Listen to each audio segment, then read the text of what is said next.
Bapak Ibu, saudara-saudara sekalian, kami merasa sangat senang di siang hari ini bisa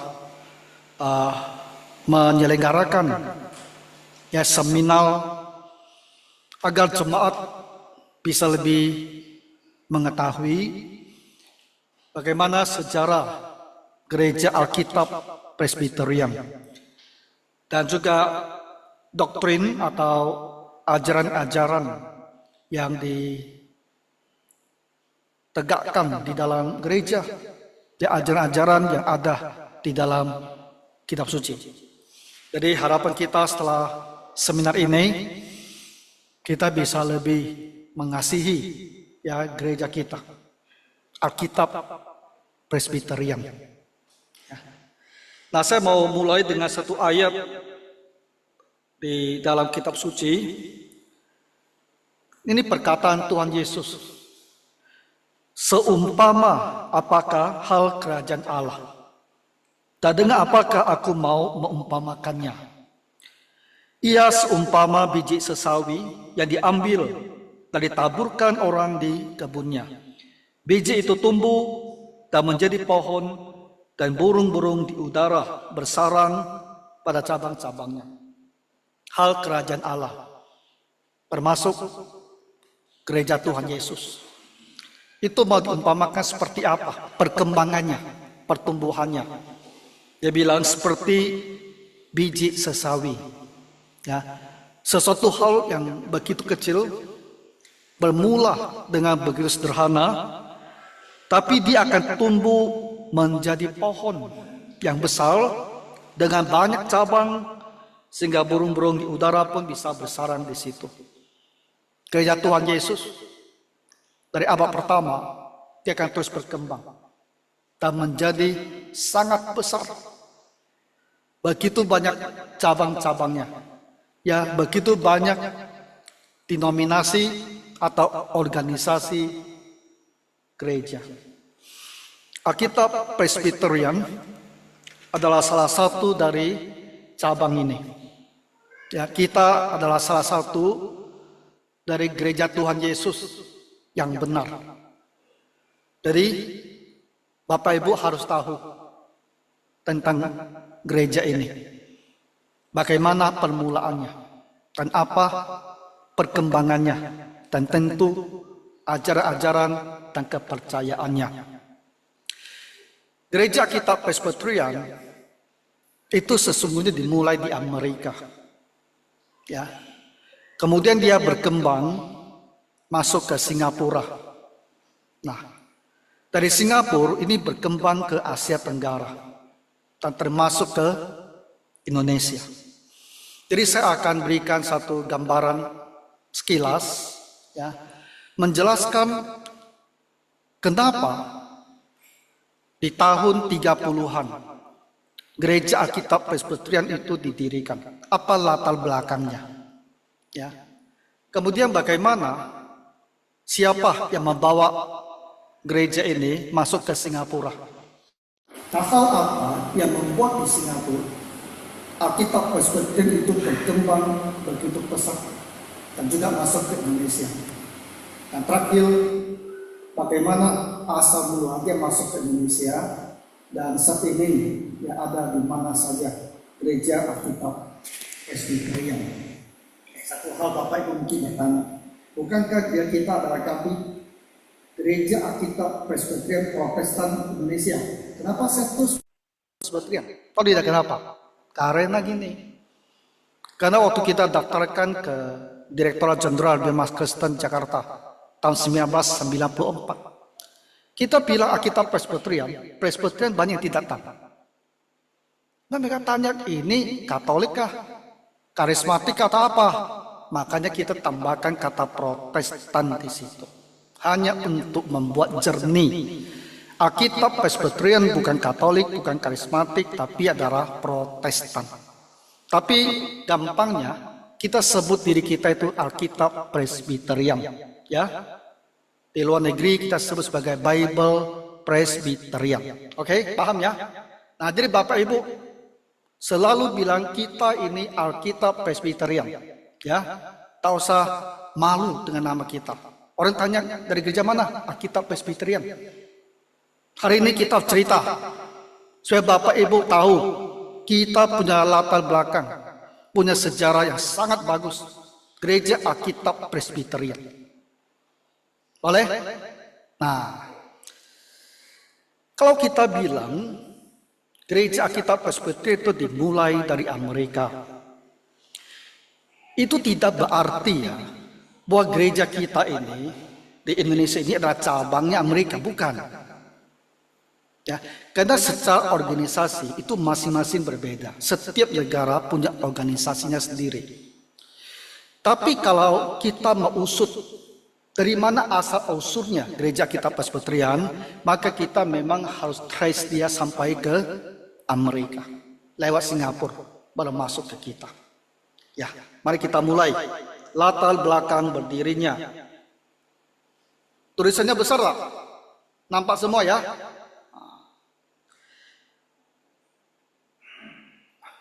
Kenapa harus ada gereja ini? Karena ada hal yang terjadi. Nah, di Amerika, gereja utamanya itu ada gereja Presbyterian. Ya. Di awal abad ke-20, sekitar 1920 sampai 1930-an, nanti berlanjut sampai 1950, ada masalah doktrin di dalam gereja Presbyterian. Ya. Karena apa? Karena pengaruh ilmu pengetahuan, muncul teori Darwin, ya, yang menyaksikan atau yang benar-benar menyangkal bahwa dunia diciptakan manusia diciptakan oleh Tuhan, itu menyangkal langsung itu. Jadi gereja terpukul gitu loh. Alkitab jelas bilang ini adalah penciptaan, tapi ilmu pengetahuan bilang itu evolusi. Nah, jadi gereja menyesuaikan diri, mau ikut ilmu pengetahuan, kalah intimidasi. Ya. Di samping itu, dari Eropa, itu sudah muncul studi-studi yang mengkritik Alkitab. Bilang Alkitab itu banyak sekali hanya mitos, banyak sekali hanyalah dongeng. Ya, itu tak benar terjadi seperti itu. Nah, ini masuk tuh ke gereja Presbyterian. Karena banyak teolog-teolog mereka dilatihnya di Eropa. Nah, jadi di tahun 1920-an itu udah kencang sekali itu. Dua kubu di dalam satu gereja Presbyterian Amerika Serikat, USA. Nah, yang satu kita sebut itu sebagai fundamentalis.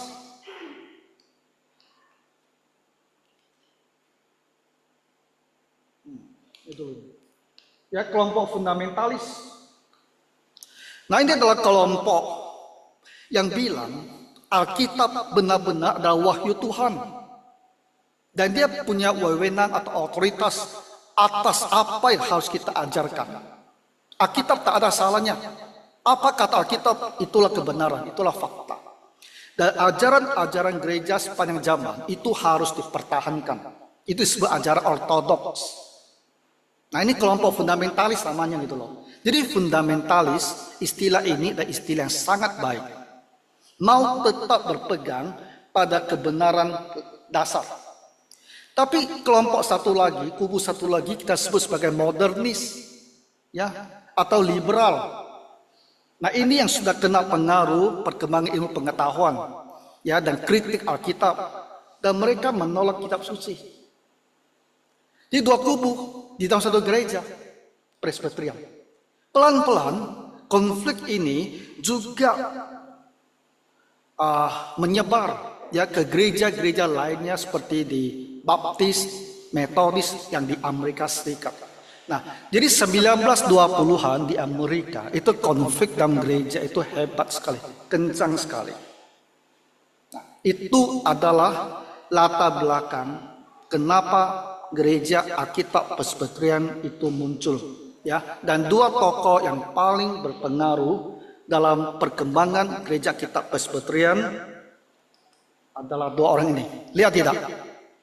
Dua-dua ganteng kan? Betul. Fotonya udah saya kirim ke ChatGPT untuk perbaiki gitu. Dr. Carl McIntyre. Ini pemimpinnya di Amerika. Dia sesungguhnya yang memulai. Ya. Dan muridnya Pendeta Dr. Timothy To. Ini sekolah di tempat ini. Dan dia bawa pulang ajarannya ke Singapura. Dan dia kembangkan besar-besaran di Singapura sampai ke Asia Tenggara dan sampai ke Indonesia. Tapi Batam gereja kita, di Batam, yang pertama kali melakukan kebaktiannya itu ada Pendeta Timothy To.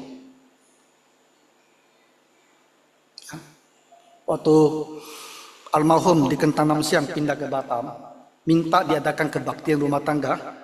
Sesungguhnya Reverend Po itu yang datang tuh bikin kebaktian rumah tangga itu. Setelah itu Pendeta Kok Hyong datang lalu merintis gereja KP Batam.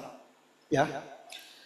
Dan waktu kita memulai STT, nah itu Reverend Timothy To juga yang datang untuk meresmikan. Oke, jadi ini dua orangnya ya, yang paling penting di dalam sejarah perkembangan Alkitab Presbyterian. Ya, ini udah saya sebutkan tadi, dua kubu, ya, fundamentalis dan modernis atau liberal. Nah, sekarang di tahun-tahun itu ada satu tokoh yang sangat penting, ya. Namanya ini tolong diangkat jauh sedikit supaya mukanya kelihatan. Siapa orangnya? Dr. Grayson Machen. Grayson Machen adalah gurunya Dr. Carl McIntyre. Ya. Jadi dalam pergolakan yang begitu sengit di gereja Presbyterian, pemimpin di kubu fundamentalis itu adalah Dr. Grayson Machen. Bapak ini. Tapi dia tidak hidup cukup panjang. Sekitar 56 kalau tak salah saya hitung ya. Lihat, 56. Dia meninggal itu. Makanya kepemimpinan itu nantinya jatuh ke Dr. Carl McIntyre. Ya. Grayson Machen adalah seorang teolog dididik di Eropa. Makanya dia ngerti sekali masalah-masalah atau racun dalam teologi Eropa itu. Yang kritik Alkitab. Dia ngerti sekali. Jadi dia kembali ke Amerika di Princeton Seminary dan menjadi profesor di situ. Dan dia inilah tokoh yang paling penting ya di dalam membela gereja tradisional. Grayson Machen dia bilang satu hal tentang liberal. Ini gereja nih liberal. Dia bilang ya, liberalisme itu sesungguhnya bukan agama Kristen, itu agama yang lain. Jadi walaupun sama-sama di dalam gereja ya pakai Alkitab, tapi ajaran mereka tuh betul-betul menyangkal Alkitab. Saya Grayson Machen bilang, ini bukan Kristen lagi nih. Ini sudah jadi agama yang lain. Karena di liberalisme tidak ada penebusan oleh Tuhan Yesus. Itu tidak ada. Tuhan Yesus bagi mereka itu bukan Tuhan. Itu hanya seorang tokoh etika yang baik, tokoh moral yang baik. Kita teladani moralnya. Tapi kalau berbicara tentang pengampun dosa, bukan. Itulah liberalisme, gereja liberal yang ada sampai sekarang. Ya. Nah, ini Princeton pindah lagi.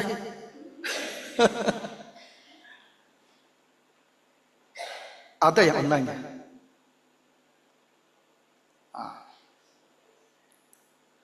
Princeton Theological Seminary adalah seminari nomor 1 di Amerika untuk gereja Presbyterian.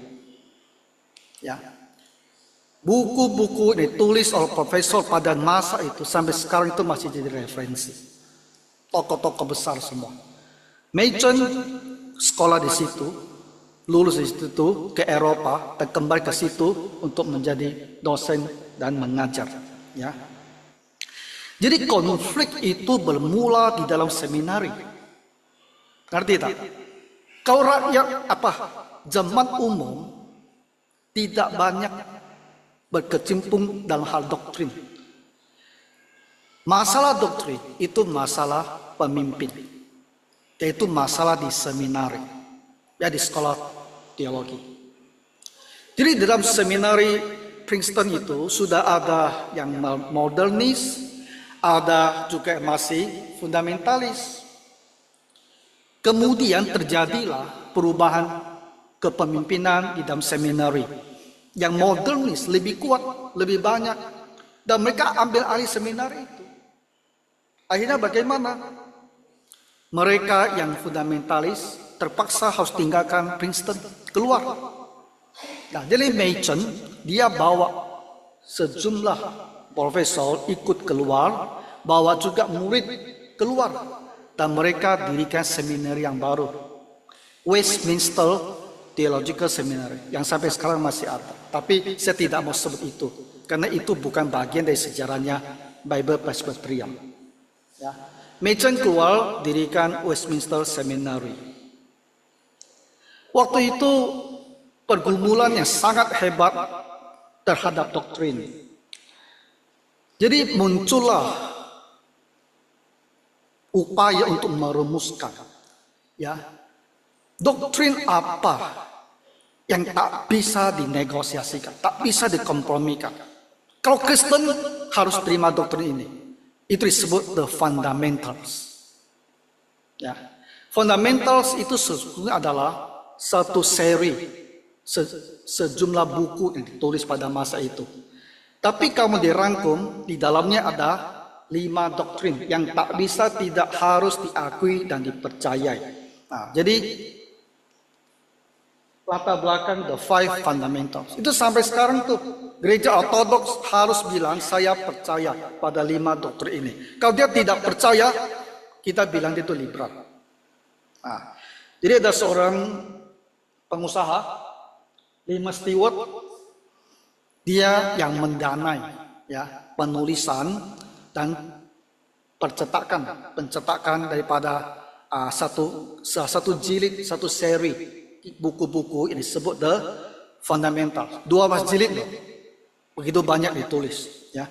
Ada 90 artikel, 64 penulis, dan tujuannya adalah untuk membela doktrin ortodoks menentang liberalisme.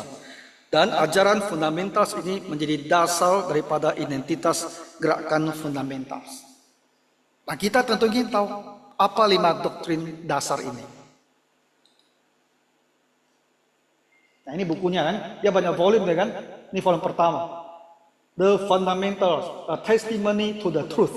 Ya, pertama, inerrancy kitab suci, inerrancy, in error, tak ada kesalahan, tak ada error. Kitab suci itu tak ada errornya. Dalam hal apapun, hal moral tak ada salahnya. Hal ilmu pengetahuan pun tak ada salahnya. Kalau Tuhan bilang penciptaan, berarti yang terjadi waktu itu benar-benar adalah penciptaan. Kalau firman Tuhan bilang Adam jatuh ke dalam dosa, berarti benar-benar dia ada jatuh ke dalam dosa. Soalnya kalau evolusi berarti Adam tak pernah ada loh. Adam tak pernah berdosa. Jadi kenapa manusia bisa berdosa? Kalau manusia tidak punya penjelasan asal dosanya, lalu kenapa perlu ada Tuhan Yesus disebut Adam kedua? Ini roboh iman Kristenan. Kalau dasar-dasar ini ditolak. Inerransi, kitab suci tak ada salahnya dalam hal apapun, termasuk dalam hal geografi, dalam hal sejarah, dalam hal ilmu pengetahuan. Ini tak bisa dinegosiasikan. Ya.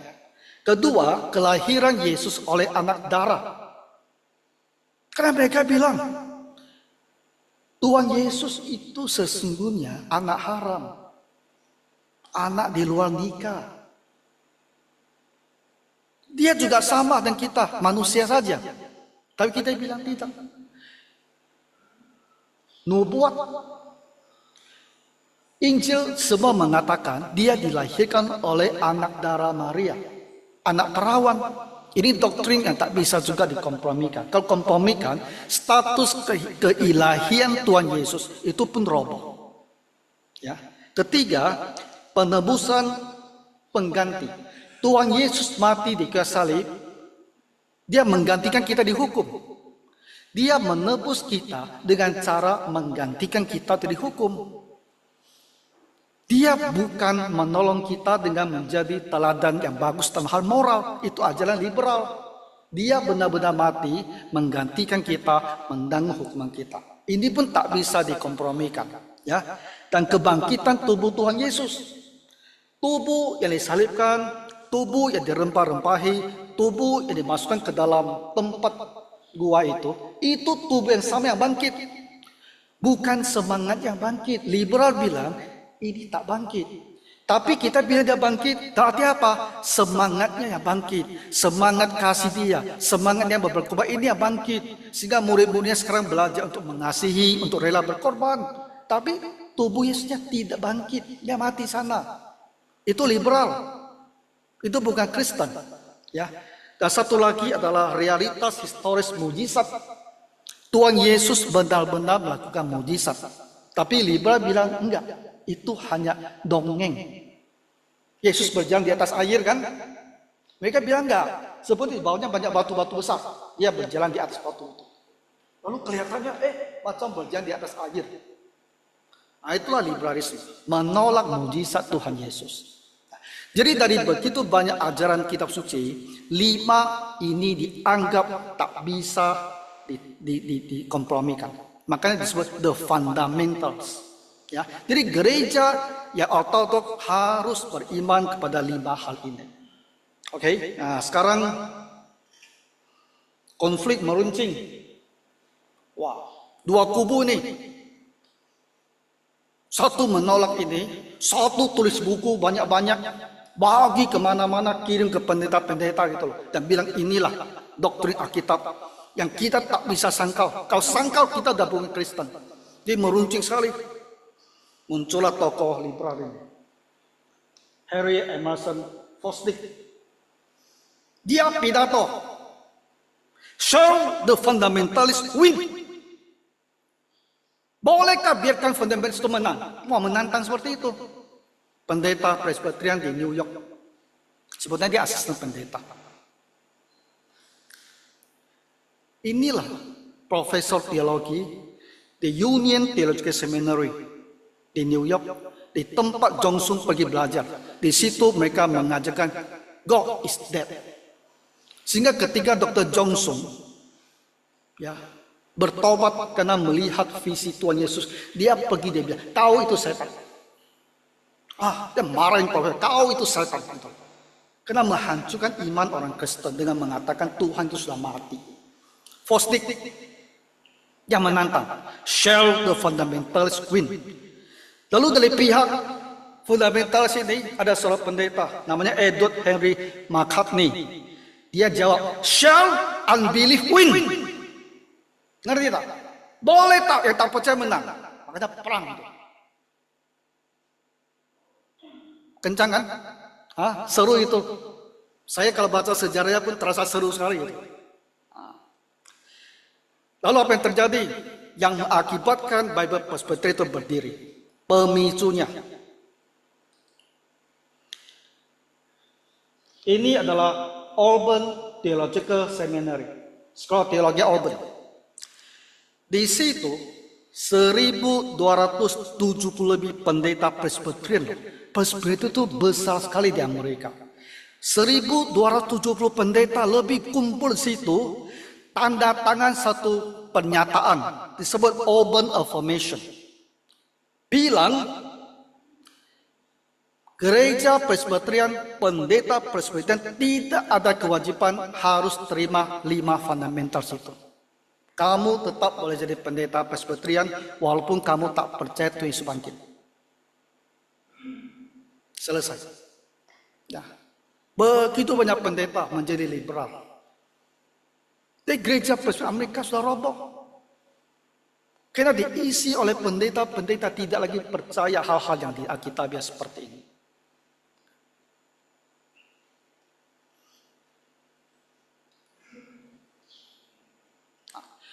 Machen keluar dari Princeton, dia bawa Dr. Carl McIntyre dan sejumlah profesor lain dan sejumlah murid-muridnya. Dia dirikan Westminster Seminary.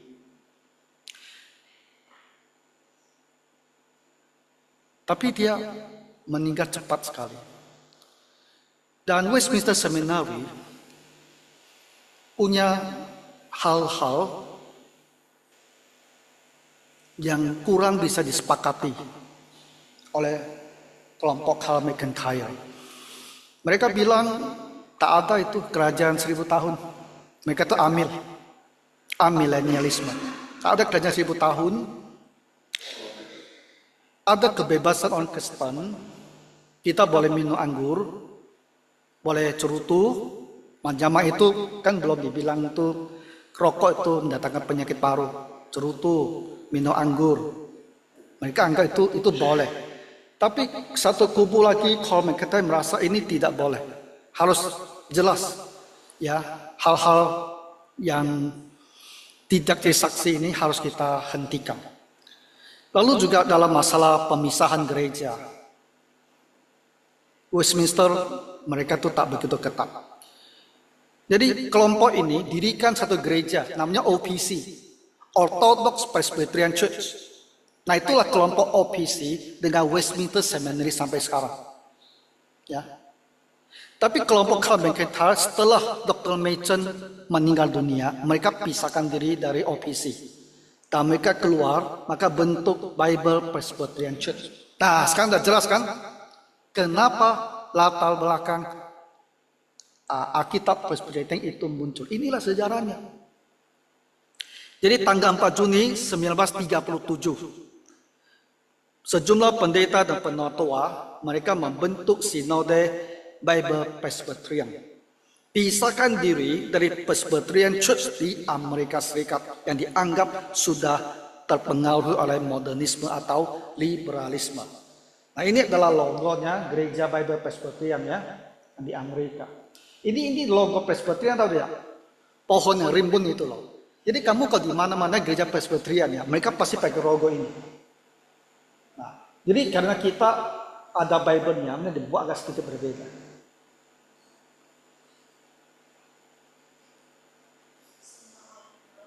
Semak menyala lah. Oke. Tokoh-tokoh penting ya yang mendirikan Bible Presbyterian.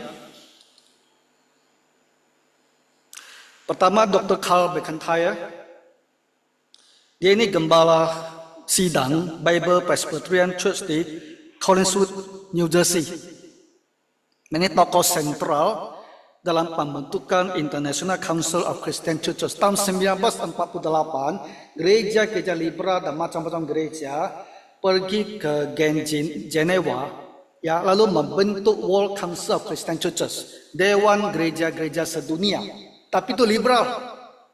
Minggu lalu udah kita lihat kan, seliberalnya mereka itu. Nah, Karl McIntyre, dia juga pergi ke Geneva pada tahun itu, mendahului WCC, membentuk International Council of Christian Churches. Jadi gereja-gereja fundamentalis yang ikut kelompoknya si Karl McIntyre ini. Ya. Lalu tokoh kedua, Oliver Buswell. Jadi kami sekolah teologi ya, textbook teologi sistematika masih pakai tulisan dia ini. Setebal gini, 4 semester. Tulisan dia itu kita pakai. Ya. Oliver Buswell, tokoh konservatif. Presiden dari Wheaton College itu masih ada sekarang ya. Dia itu kepala sekolahnya. Dan tokoh penting dalam pembentukan Bible Presbyterian Church, bertindak sebagai moderator pada tahun-tahun awal gereja Alkitab Presbyterian. Moderator artinya chairman-nya lah, ya, yang mengatur organisasi. Ini Oliver Buswell. Dan satu lagi ini Ellen McCrae. Ellen McCrae adalah salah tokoh Alkitab Perjanjian Lama yang sangat bagus. Kami juga pakai buku-buku yang tulis di sekolah teologi itu. Ellen McCrae ya, profesor di Faith Seminary, berperan penting dalam pendirian denominasi ini dan pendirian lembaga-lembaga pendidikan yang lain. Jadi nanti dari Faith Seminary itu turun lagi tuh, ya ada Covenant Theological Seminary, Covenant College tuh tempat si David sekolah itu dari sini nih, BP itu, ya dari Faith Seminary turun buka lagi Covenant Theological Seminary dan universitas disebut Covenant College. Dari situ turun lagi Biblical Theological Seminary, turun lagi Western Seminary. Ini semua masih ada sekarang. Jadi orang-orang Bible Presbyterian itu sangat suka belajar dan mengajar. Sekolah mereka banyak, sekolah teologinya banyak. Ya, Ellen McCrae ini 3 tokoh kuncinya pada saat pendirian gereja Alkitab Presbyterian. Nah, saya kenalkan sedikit tentang Faith Seminary ya. Ini gedungnya ini gedung benaran ya. Nah, Dr. Timothy To tuh dulu tinggal di sini nih waktu dia sekolah ini. Jadi Faith Theological Seminary bilang mereka ini mewakili gereja Presbyterian yang otentik gitu loh. Karena yang Presbyterian itu udah jadi liberal, mereka udah palsu. Kami inilah yang otentik, yang benar, yang asli. Ya, dan seminari didirikan untuk menentang teologi liberal ini dan untuk mendidik pendeta dan misionaris ya yang setia kepada Alkitab. Nah, sekarang saya hanya tunjukkan. Jadi berapa gereja Alkitab Presbyterian di Amerika?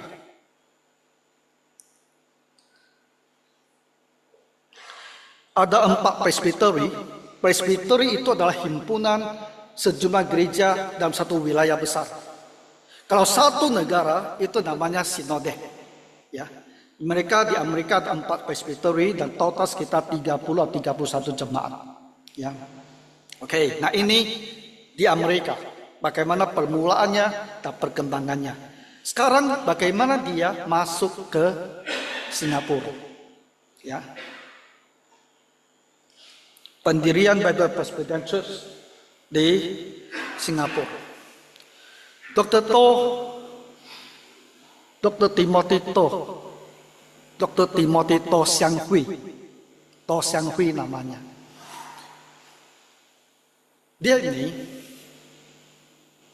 mereka dari keluarga pendeta ya. Ayah kakeknya, buyutnya adalah pendeta Chinese pertama di Suatau di Cina. Pendeta pertamanya loh, yang orang Chinese itu buyut dia. Ya, kakeknya juga pendeta, tapi bapaknya dokter yang menjadi kepala rumah sakit di Huampo Academy Militer punya Chiang Kai-shek. Ya, itu papanya. Jadi Dr. To ini sama mamanya sudah dinajarkan dia harus jadi pendeta. Mamanya yang bernajar itu. Jadi dari kecil sudah dikasih tahu kamu nanti harus jadi pendeta. Dan pada masa Jongsung datang ke Singapura tahun 1938, nah dia bertobat pada saat itu. Tapi Dr. To, keluarga To ini memang keluarga yang terpandang ya. Jadi pada masa pendudukan Jepang, mereka itu tak ditangkap untuk jadi serdadu gitu loh. Dia dilatih untuk jadi penerjemah di pengadilan. Jadi penerjemah. Jadi setelah Perang Dunia Kedua selesai, dia dapat beasiswa untuk sekolah hukum ke King's College atau apa yang di Inggris. Dia dapat beasiswanya. Tapi waktu dia mau berangkat ya, anak 1 atau 2 minggu sebelumnya mamanya mati. Kemudian waktu dia mau berangkat, putrinya mati lagi. Dan 2 kematian itu membuat dia itu ingat kembali bahwa panggilan dia adalah jadi pendeta. Dan dia bilang, waktu dia dapat kabar dari istrinya bahwa anaknya itu mati ya di meja operasi, dia merasa semuanya hilang dari hidupnya itu. Lalu dia memutuskan akan jadi hamba Tuhan. Lalu dia pergi ke Tiongkok, ya,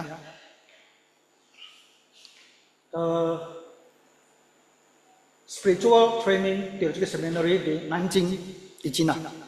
Di situ dia belajar sama teolog paling besar di Cina, namanya Dr. Jia Yiming. Itu teolog paling besar di Tiongkok. Dan sama Dr. A.B. Dot ini misionaris yang dikirim ke Cina. Dia belajar sama mereka. Saya rasa potensi dia sangat besar. Jadi mereka bukakan dia jalan pergi ke Amerika sekolah langsung. Ya, jadi 1 tahun di Cina dia pergi ke Amerika. Ya, dan 3 tahun kemudian dia selesai di situ. Nah, dia cerita satu pagi. Nah, mahasiswa teologi pas pagi hari pasti ada kebaktian itu. Ya, ada satu orang tinggi besar datang dan bilang sama mereka, kita harus memperjuangkan, ya, doktrin yang murni. Kita dirikan gerakan reformasi abad ke-20 gitu, seperti abad ke-16. Ini abad 20 menentang liberalisme. Itu ada Dr. Karl McIntyre yang ngomong. Karena Dr. Karl McIntyre adalah Presiden Faith Theological Seminary. Board of Director-nya, kepalanya. Jadi Dr. To Xiang Hui dia bilang, Timothy bilang, waktu saya dengar ya, apa yang dia bicarakan, saya merasa hangat di sini. Sepakatlah, memang benar, kita harus bela doktrin itu. Gereja Tuhan, doktrin yang murni harus dipertahankan. Ya tidak boleh dihancurkan oleh liberalisme seperti ini. Jadi setelah selesai, tahun 1950, mereka tabiskan dia di mana atau tidak? Kalau tak salah di Sungai Yordan. Betul ya, Sobat? Sungai Yordan kan? Nah, ada perjalanan mereka lewat Israel dan mereka tabiskan jadi pendeta di situ. Dia pulang ke Singapura, gerejanya itu ada gereja bahasa Teochew. Bahasa orang gereja Tionghoa. Saya miateng tahu. Sen Ming Tang. Teochew kira saya miateng. Jadi karena dia ini kan lulusan Amerika. Jadi sinodenya bilang, kamu mulai satu kebaktian berbahasa Inggris. Ya, karena mereka gereja Tionghoa ini. Kamu buat satu gereja berbahasa Inggris. Itu tahun 1950. Tapi Dr. To, dia sudah menyerap semangat pemisahan. Ya tak bisa dia tolerir, ya doktrin-doktrin yang sesat. Gereja Tionghoa, gereja Presbyterian Singapura, baik Inggris maupun Chinese yang sekarang, itu semua ada bagian daripada WCC, World Council of Churches, Dewan Gereja Dunia. Jadi Dr. Timothy To bilang, kita tak boleh bergabung dengan WCC seperti itu. Tapi sinode bilang tidak. Akhirnya Dr. Timothy To dia keluar tahun 1955. Dan di waktu itulah dia dirikan gereja Life Bible Presbyterian Church. Ini gerejanya. Ya. Oke.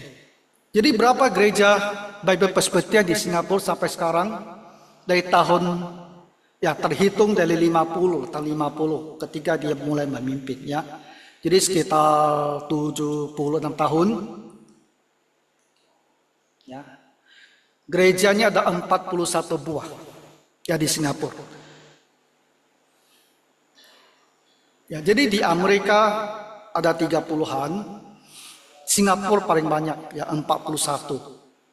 Tentu di Malaysia juga ada, di Asia Tenggara tuh semua ada. Australia juga ada, Inggris juga ada, Kanada juga ada, semua ada. Cuma di Eropa itu 1-2 ya.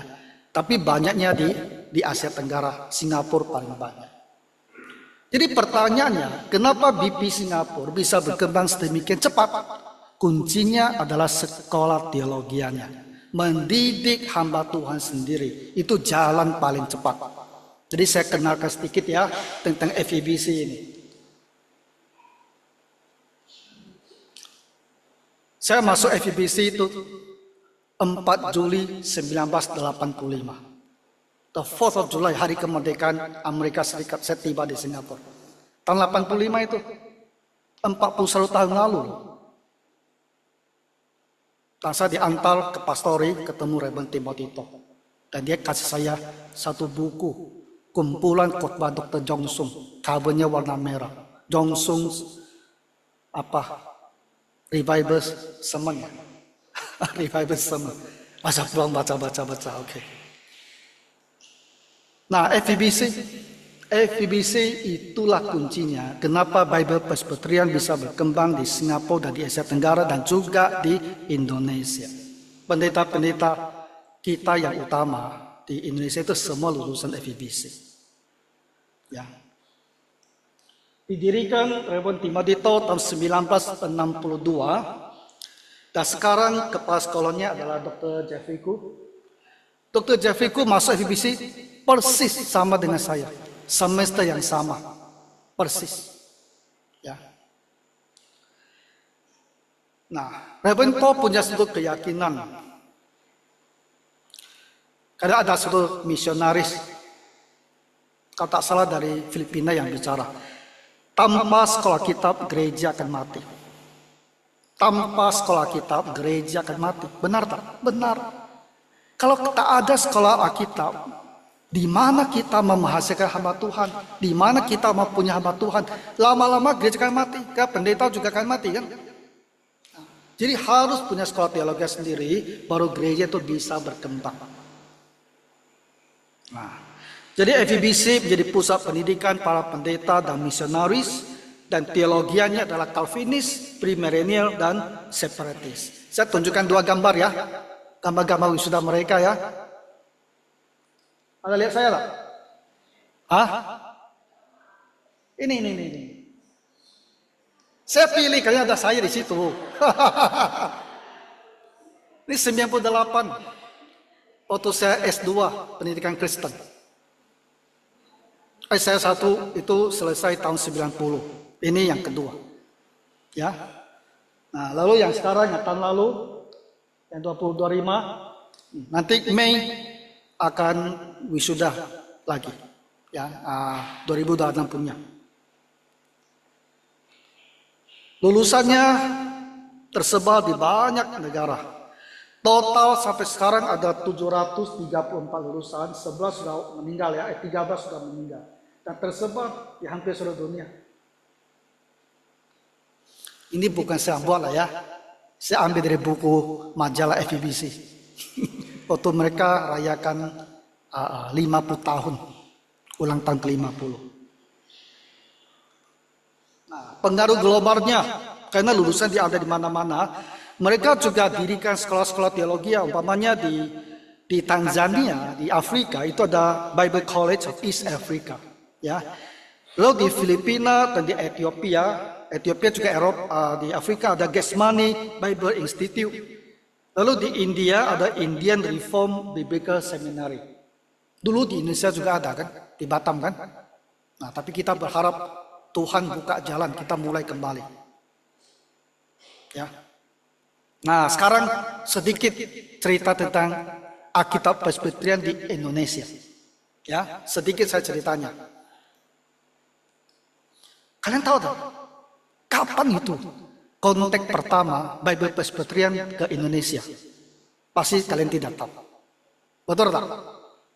Biasa cerita ya. Jadi Reverend Timothy itu sama 1-2 pendeta tahun 1972 mereka pergi ke Medan. Lalu kontak yang bisa mereka kunjungi itu ada seorang penatua. Mungkin HKBP atau HKI saya tidak tahu. Seorang tua-tua, sintua bernama Wesley Siregar.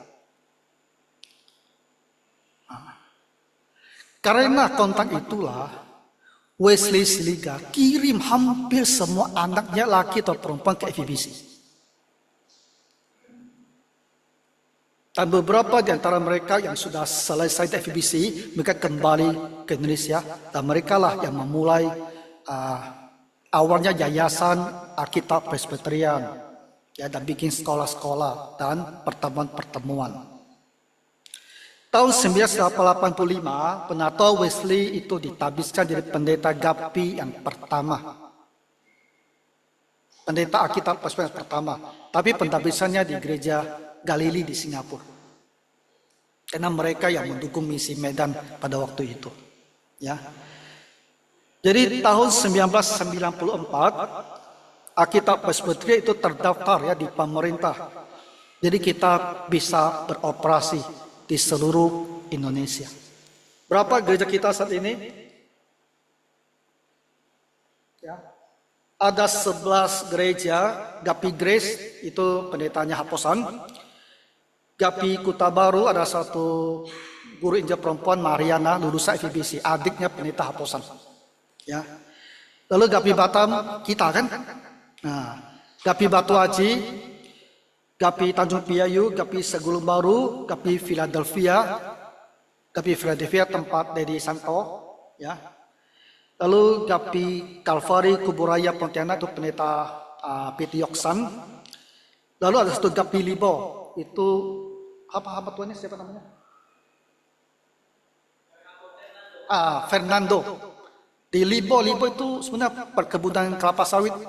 Jadi untuk kehidupan rohani para pegawai, maka dibuat satu gereja di situ. Ya. Lalu Gapi Getsemani yang ada di sini semua, betul kan? Nah, Gapi Maranatha, itu pendetanya si Timbangan Tarigan. Ada 4 pos PI, PKB Injil, satu itu pos PI Petra. Daerahnya kalau tak salah di Malion dulu ya. Nah, itu hamba Tuhannya nanya Ibu Paudur. Lalu pos PI Kalvari Siantan, pos PI Kalvari Sungai Raya, pos PI Kalvari Parit nomor 2, itu semua di Pontianak. Ya, dengan beberapa guru Injil di situ. Oke, terakhir ya, lihat beberapa gambar gereja-gereja ini boleh. Ini adalah gambar gereja kita pada hari peresmian tahun 1994. Kalian pernah lihat gambar ini? Ibu Rosa udah lihat lah. Yang lain mungkin belum pernah lihat. Ibu Rina lihat. Waktu itu sudah ada. Sudah ada. Ini udah ada belum? 94. Jadi itu hari peresmian ini. Ini masih banyak kita susun bangku ya. Kiri kanan tuh masih kosong semua, polos-polos. Nah, lalu ini gereja. Gereja Getsemani. Betul? Betul. Ini gereja Kuburaya, besar sekali. Mereka lagi bangun kompleks SD SMP di belakang. Tanahnya 2 hektar. 2 hektar apa 10 hektar ya? 2 hektar. Punya tempat yang luas sekali untuk perkembangan ya, pendeta Piti Yoksan. Ini Philadelphia. Gerejanya ini ya. Karena mereka masuk dari samping. Jadi dia fotonya seperti ini. Nah, itu St. Andrew, sekolah lain. Nah, ini Philadelphia. Ini siapa? Gereja Pendeta Aposan di Medan. Dia sebut Gapi Grace, Gapi Grace. Kan kenapa dia pakai bahasa Inggris?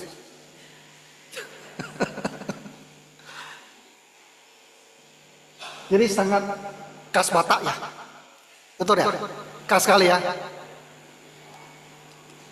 Ini Gapi Batu Haji. Kok gelap sekali dia? Gambarnya gelap lah ya. Ini Saguba, Sagulung Baru. Tempatnya sepupu Lausus Servina, Evangelis Mikdal. Ini Tanjung Piayu. Ini Maranatha, Patimbangan. Dan selesai. Oke. Nah, jadi ini sekilas tentang sejarahnya gereja Alkitab Presbyterian. Sekarang udah paham ya? Jauh lebih mengerti kan? Jadi kita ini adalah bahagian daripada sebuah tradisi yang sangat bagus. Gereja yang mau berdiri di atas ajaran firman Tuhan. Makanya kita dari awal ada gereja separatis. Oke? Kiranya Tuhan menolong kita semua. Saya serahkan sekarang kepada Pendeta Sebastian ya untuk sesi yang berikutnya.